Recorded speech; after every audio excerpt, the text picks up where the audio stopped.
Hai, semangat pagi. Kembali lagi dengan saya Andre. Dan pada hari ini kita akan bahas tentang pengertian apa itu obligasi.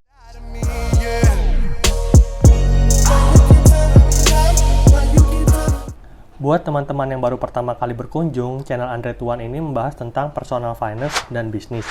Jadi buat kalian yang mau subscribe, pastikan subscribe sekarang juga supaya kalian tidak ketinggalan informasi mengenai personal finance dan bisnis yang akan saya bahas melalui video-video saya. Dan pada hari ini kita akan membahas tentang salah satu instrumen investasi yang namanya obligasi. Nah, untuk pertama-tama kita mulai dulu ya dari apa itu pengertian obligasi. Obligasi adalah surat utang yang dikeluarkan oleh pemerintah ataupun perusahaan dan dapat dibeli oleh investor seperti kamu dan seperti saya sendiri. Jadi dengan membeli obligasi berarti kamu dan saya itu telah memberikan pinjaman kepada perusahaan tempat kita membeli surat utangnya. Selanjutnya, perusahaan atau negara akan mengembalikan kepada kita kupon beserta dengan pokoknya. Jadi kalau kalian yang baru mengenal istilah kupon itu adalah imbal hasil atau bunga ya. Bunga yang kita dapatkan atas investasi yang telah kita simpan kepada perusahaan tersebut. Tentunya beberapa dari kalian ada yang bertanya, kok perusahaan ataupun pemerintah itu memerlukan utang dari investor? Jawabannya mudah. Jadi mungkin saya bisa analogikan dengan personal finance ya, atau keuangan yang kita alami. Misalkan nih saya mau mulai bisnis. Kan pada video kemarin itu saya ada mohon doa dari kalian untuk memulai bisnis waralaba. Ketika kita akan memulai bisnis, tentunya kita memerlukan modal, benar nggak?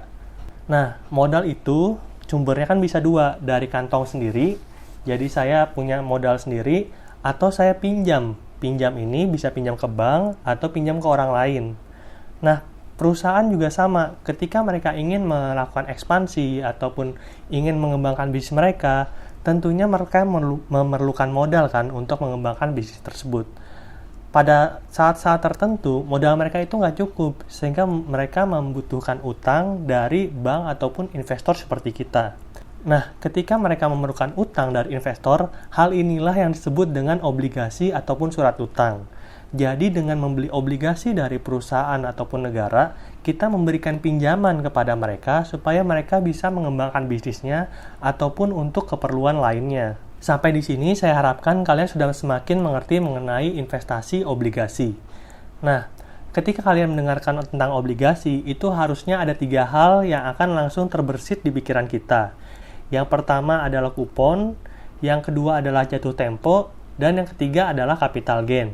Saya coba jelaskan semuanya satu persatu ya.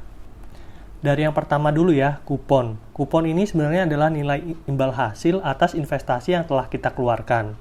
Nah, kupon ini bisa dibayarkan oleh perusahaan tersebut dalam 2 bentuk. Yang pertama adalah diskonto, atau yang kedua dibayarkan secara periodik. Misalnya nih, kita investasi sebesar 1 juta dan mendapatkan kupon sebesar 10%.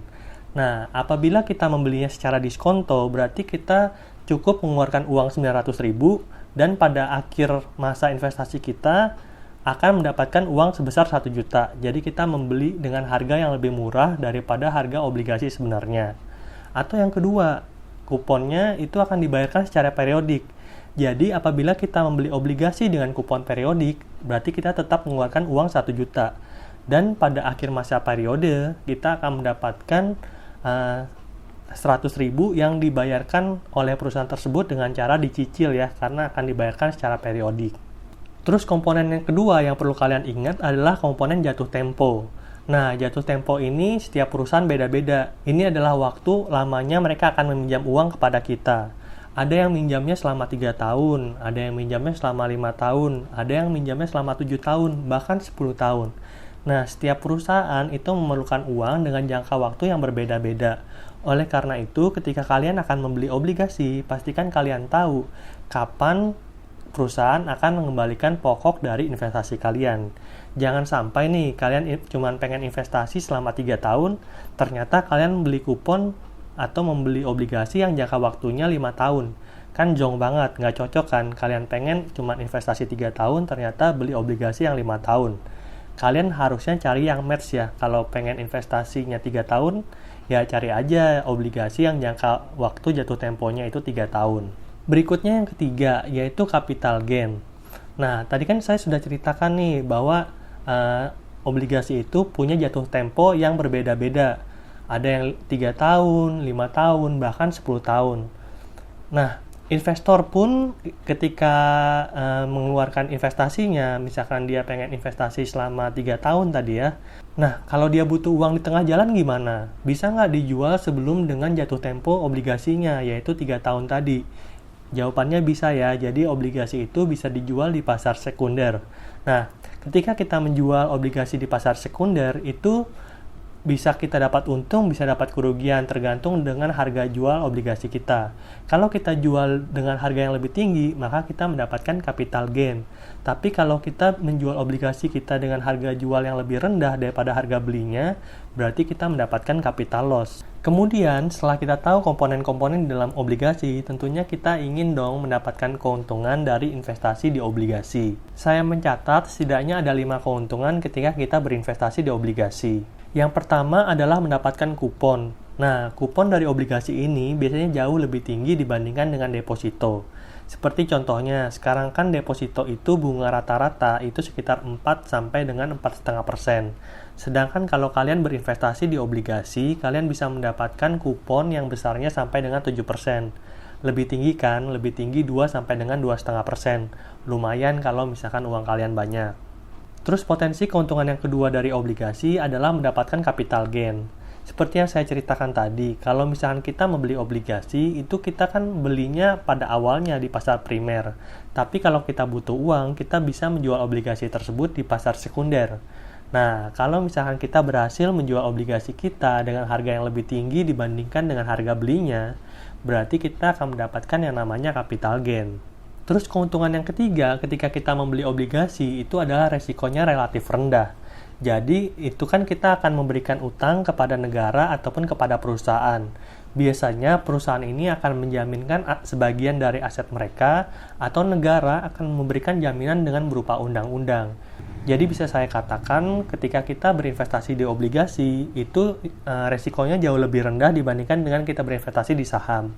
Kalau kita berinvestasi di obligasi, itu kita udah tahu tuh kapan kita akan terima uang, bunganya kapan dibayar, pokoknya kapan kita terima. Sedangkan kalau kita investasi di saham, kita nggak tahu berapa yang akan kita dapatkan. Karena kan pergerakan harga saham itu ditentukan oleh yang namanya market. Sehingga kita tidak akan pernah mengetahui kapan kita akan mendapatkan uangnya dan berapa uang yang akan kita dapatkan. Selanjutnya, keuntungan yang keempat adalah obligasi itu sekarang sudah banyak nih dijual secara online. Jadi untuk membeli obligasi kalian bisa datang ke kantor cabang bank-bank ataupun mitra distribusi lainnya, atau kalian bisa membelinya secara online menggunakan aplikasi dari internet banking. Nah, obligasi ini kan ada yang dari perusahaan, ada yang dari negara. Kalau misalkan kalian mau beli obligasi dari negara, kalian juga bisa install yang namanya aplikasi Bareksa. Di sana kalian bisa membeli obligasi dari negara. Sedangkan kalau kalian pengen membeli obligasi dari bank-bank, itu kalian harus membuka yang namanya layanan wealth management ya. Nah, kalau misalkan di internet banking kalian belum ada layanan wealth management-nya, tanyalah kepada bank kalian gimana caranya supaya kalian bisa mendapatkan layanan wealth management. Terus keuntungan yang kelima ketika kalian berinvestasi di obligasi itu adalah pajak yang lebih kecil dibandingkan dengan deposito. Ketika kalian membeli obligasi, itu kalian akan mendapatkan atau akan dikenakan PPh sebesar 15% ya. Nah, jauh lebih kecil dibandingkan dengan pajak dari deposito yang besarnya 20%. Udah bunganya kecil, pajaknya besar. Uang yang kalian masukkan kantong tentunya akan jauh lebih kecil dibandingkan dengan obligasi yang memberikan kupon tinggi dan pajak yang lebih rendah. Jadi, mungkin obligasi bisa menjadi alternatif investasi untuk investor pemula seperti saya dan seperti kamu juga tentunya. Walaupun obligasi memberikan keuntungan 5 seperti tadi, ternyata obligasi itu bukannya tanpa risiko loh. Jadi, obligasi itu seperti yang saya sampaikan tadi, itu tingkat risikonya rendah kan? Tapi bukan berarti bebas risiko. Bedakan antara yang namanya risiko rendah dan bebas risiko. Di dalam investasi obligasi itu juga ada yang risiko yang namanya default risk. Jadi default risk ini adalah risiko default, bahasa Indonesianya risiko default gitu ya.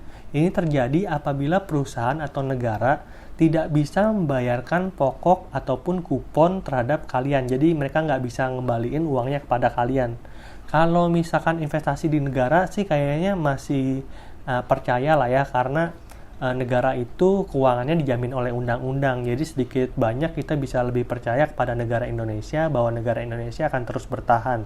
Nah, biasanya ini obligasi yang lebih berisiko itu kalau kita membeli obligasi perusahaan. Kalau perusahaannya sampai bangkrut, ya uang kita juga hilang. Dan risiko kedua dari obligasi adalah capital loss ya. Seperti tadi saya sampaikan bahwa obligasi itu bisa kita jual di pasar sekunder. Kalau misalkan kita menjualnya lebih rendah dibandingkan dengan harga belinya, berarti kan kita mendapatkan kerugian ya. Nah, jadi kalau misalkan kalian mau membeli obligasi, sebaiknya kalian pastikan kalian cocokkan jatuh temponya dengan tujuan investasi kalian. Dan yang terakhir, saya ingin memberikan contoh perhitungan bunga obligasi. Ini ada saya sampaikan tabel indikasi kupon obligasi. Di situ kalian bisa melihat bahwa yang besarnya 3 tahun, itu kan kupon obligasinya sekitar 6,25% sampai dengan 7,5% per annum. Kalau dipotong pajak yang tadi besarnya sekitar 15%, berarti kalian akan mendapatkan return atau imbal hasil sebesar 5,31% sampai dengan 6,38% per annum. Potongan pajaknya tadi ingat ya 15%. Nah, lalu ada kupon obligasi selama 5 tahun yang secara gross itu besarnya adalah 7% sampai dengan 8,3% per tahun. Lalu setelah dipotong pajak, kalian akan menerima kupon bersih sebesar 5,95% sampai dengan 7,06% per tahun.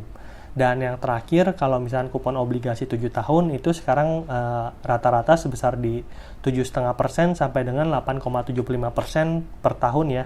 Dan kalau setelah dipotong pajak itu menjadi 6,38% sampai dengan 7,44% per tahun. Jadi bisa kita lihat bahwa ini jauh lebih tinggi daripada deposito.